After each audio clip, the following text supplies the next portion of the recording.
So I have a story. I was talking to my teacher today, and she's going to be moving to the University of Miami after this month in the United States from Moldova.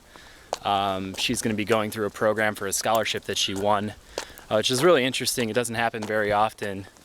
But what I basically said to her was, Tu vei schimb viața normală ta. So basically, you are going to change your normal life. And she stopped me and she goes, Patrick, my life is not normal.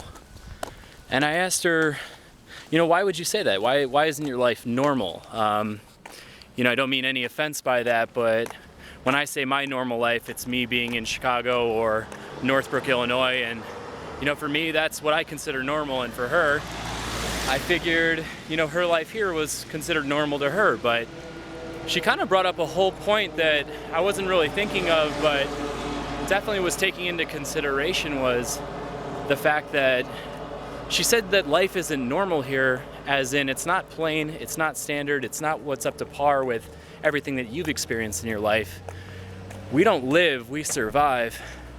And I thought that was really interesting, just for the sake that, I never really considered the fact that, maybe the word normal to them is something that they strive to have, and I think normal to us is boring, and normal to us is routine or maybe just standard. And I think that they, or at least the way she took it, was that she's not even at the point of being at a standard life, which really blew me away.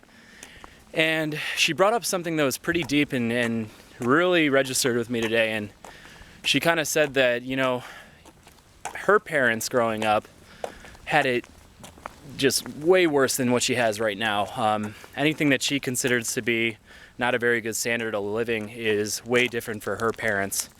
And her parents basically grew up in a time where there was a huge famine in Moldova. And basically in that time period, she mentioned that, they didn't have any food, period. They didn't have, many animals. They didn't have crops that were growing.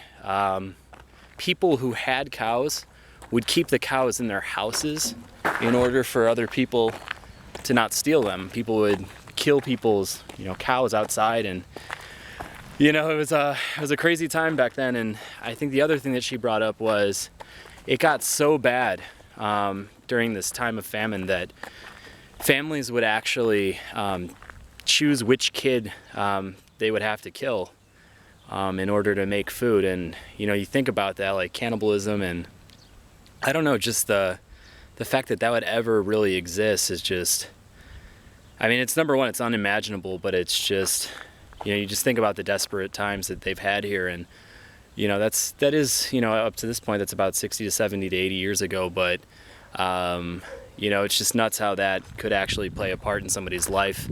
And she told me, she said, Patrick, do you remember the day when you threw out, an apple core that probably had a little bit more fruit on it? And I do remember that day, and I remember her telling me, you shouldn't throw that out.